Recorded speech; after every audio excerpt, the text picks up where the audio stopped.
But television advertising was only one of two key decisions Ruth and Elliot made in the 50s that elevated Mattel from a profitable business into a corporate giant. The other decision was about the creation of a new doll. Barbie, you're beautiful.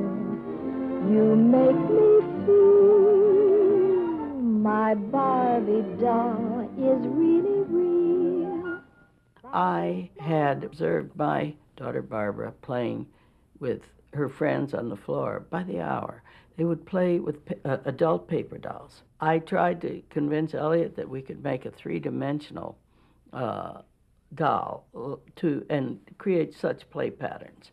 And he said it'd be impossible for us to do. She thought it was a good idea, and I didn't think it was a great idea because Ideal Toy at that time had a line of small dolls, and they were dressed up, but they were kind of 12-year-old dolls, you know, that kind of a doll. And they had a long run, but it was dying out. It just wasn't very successful. And I looked at that, and I said, why would we be coming in at this time when that type of product is not doing well? When we designed the doll, I knew that I had to name the doll after my daughter, who had really inspired the entire project. So we named the doll Barbie. It took us 3 years to bring the doll out, and 1959 was the great year in which we introduced this product. We were very, very disappointed initially at Toy Show. Half of our customers didn't want to buy the thing. And so I was telling Ruth, see, I told you, you know. But as soon as he got on the counter, I was wrong, she was right. The mothers and children bought those dolls and those clothing so fast that the consumer made the Barbie doll an instant success.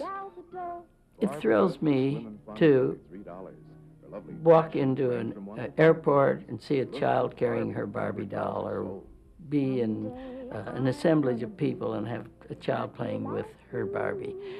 It's a great thrill. I'm humbled by the whole thought that we could have had that much influence, and yet I know that we did.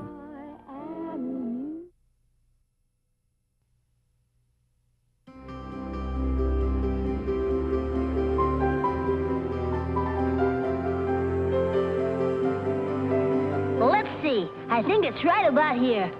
No? Nope. Oh, here it is!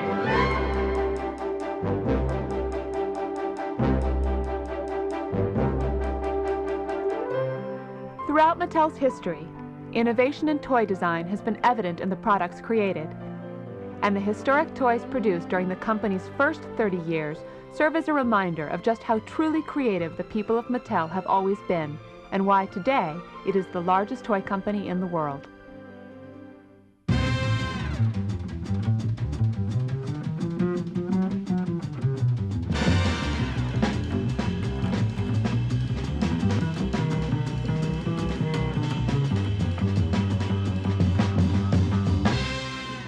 Remember, you can tell it's Mattel. It's swell. It was 1945 when the company that would become Mattel took shape in a tiny garage workshop in Los Angeles. But Mattel's story really begins with founders Ruth Moscow and Elliot Handler. Known as the whiz kids of the toy industry, they were a remarkable team that transformed novel ideas into some of the best-selling toys of all time. Both Ruth and Elliot grew up in Denver, Colorado, where they met at a charity dance. Ruth moved to Los Angeles to pursue a career with Paramount Studios. Elliot soon followed, and they married in 1938. Elliot worked part-time while also attending art school. One day he came home from school with gorgeous sketches of things to make, and I said, well, you got to make samples of these things. He says, I can't get to the equipment. The school is loaded, and they don't have enough equipment. I said, so what kind of equipment do you need to make this stuff? He says, oh, a saw and a drill press and a sander, I suppose, a few little things like that. I said, where do you get them? He says, at Sears. We went over and Sears Roebuck and bought a little equipment on credit.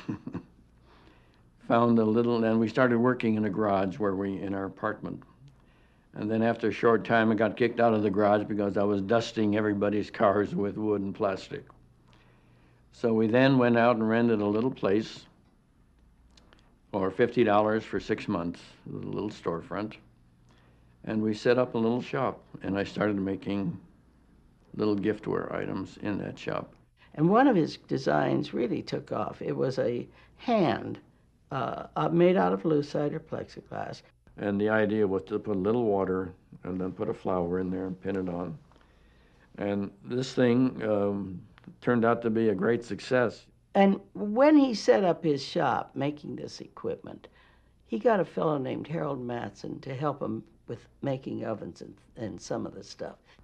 And we formed a company called Mattel. It was Harold Matson and Elliot Handler. We tried to put Ruth in there, but somehow it didn't fit. Or roomat or something like that didn't go together. Their first products were picture frames made from pieces of flocked wood. Ruth took the samples of the frames to a major photography studio and landed a large order. The picture frame order was delivered, and we had some slats of wood left over. Elliot looked at the slats of wood. He says, we can make dollhouse furniture. So I started getting some little scraps of plastic, and which we were able to get, and combined them with these little pieces of flocked wood, and we ended up with dollhouse furniture. The first line, it was a little set of 4 chairs and a little square table, plastic table, and this was a leftover from the picture frames. And this is the beginning of Mattel, right here.